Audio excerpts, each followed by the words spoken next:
Mga mami, turuan ko kayong gumawa ng masarap at masustansyang insaladang pako without egg na maalat.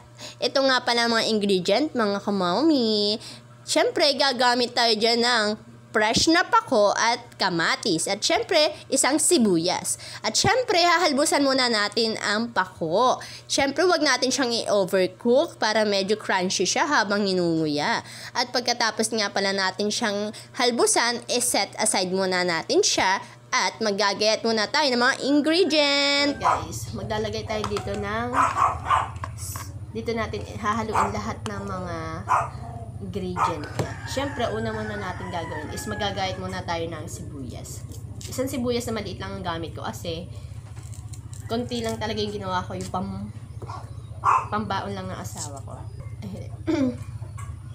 Talaga yung gagawin ko ay yung babaonin lang ng asawa ko, guys.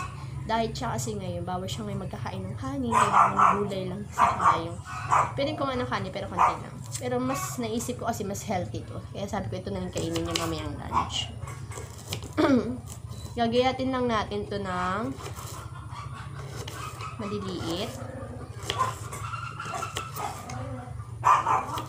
Ouch! Ouch! Maliliit lang para maganda. Huwag yung masyadong makakapal. Ito yung ginamit kong kutsilyo kasi favorite kutsilyo ko to. Meron kami ditong kutsilyo na malaki talaga. Kaso ayokong gamitin. Asawa kong gumagamit nun. Yung ganito, okay. Okay na to, yung ganito, guys. Kita ba? Liwanag kasi. Tapos, lagay lang natin dito sa tabi. Tapos, gumamit lang ako dito mga 2 kamatis.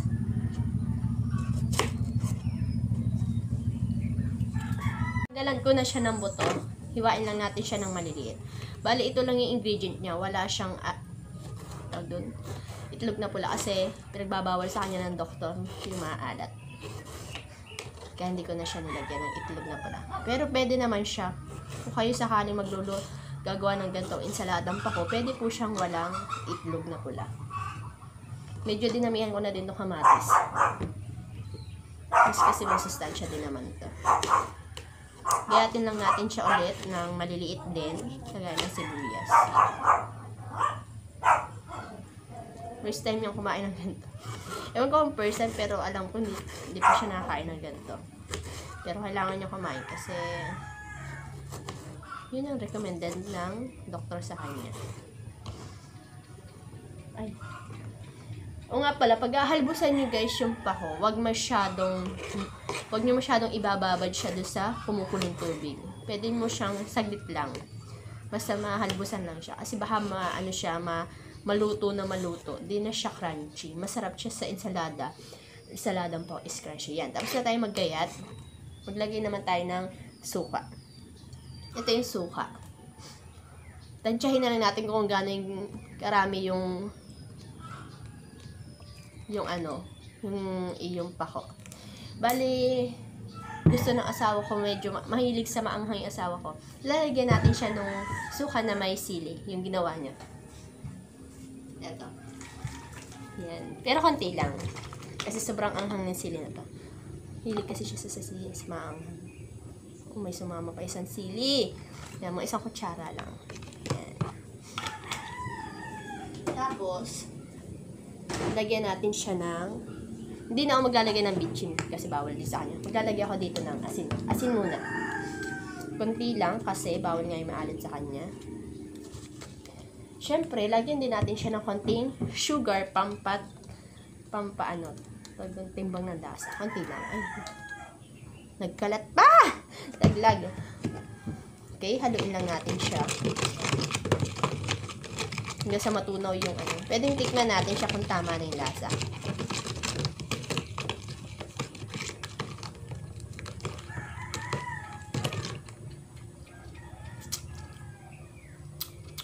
Sarap. Kulang siya sa sugar. Mas masarap, medyo matamis na konti. Oy, nilagyan ko na nga pala ito ng paminta. May paminta na to. Itong lagayan.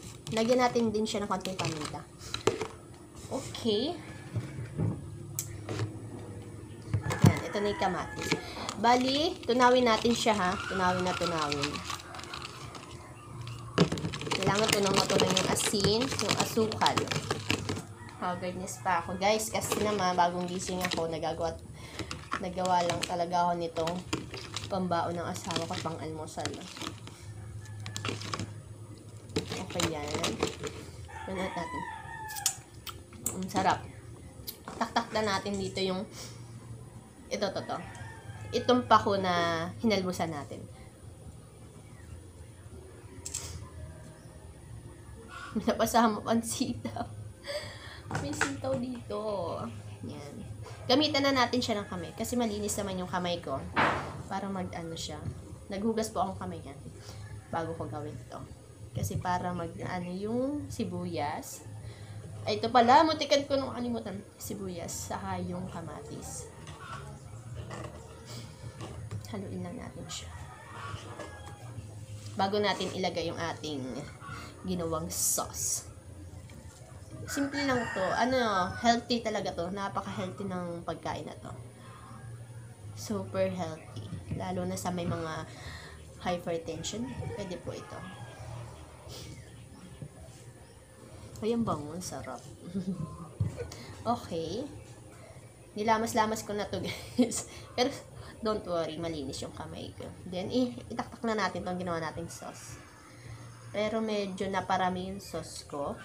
Kaya, ang gagawin na, haluin na natin to kasi suka na yun. Medyo maanghang kasi yun. Ay, ano ba yun? Natalsik. Tumalsik sa akin. Yan. May isang sili dito, sama na natin. Alam nyo ba, nangangain yung asawa ko ng sili talaga.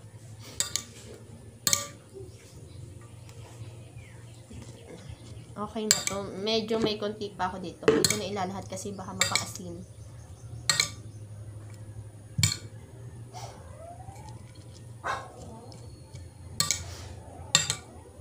Pero talagang yung ganito talaga, may itlog na pula. Kaso, ayoko siyang lagyan kasi bawal talaga sa kanya maalat. Tikman natin tong saladang pako. Tapos lagyan natin siya ng sibuyas.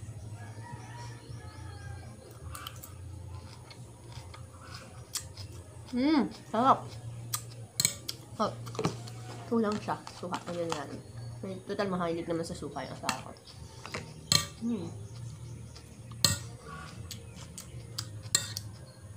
Sarap.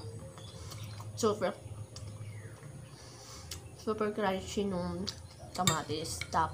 Kasi nga hilaw siya. Tapos sobrang crunchy din nung pako. Okay. Lalagyan na natin siya sa baunan niya. Let's go. Ito na yung kanyang almusal sa lunch. Pero mag-aaray siya ngayon umaga. Half-rice lang. Ilagay natin siya dito. Taktak na natin suka. Kasi mahilig talaga sa suka yun.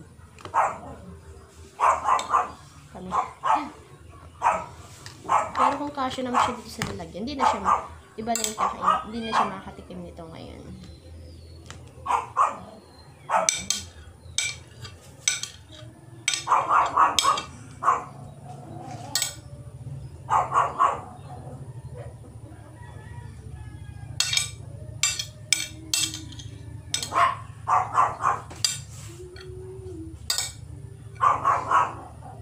Hindi siya kasya. Bali, papatikim natin siya sa kanya tumakas. Ito yung baon niya. Finish.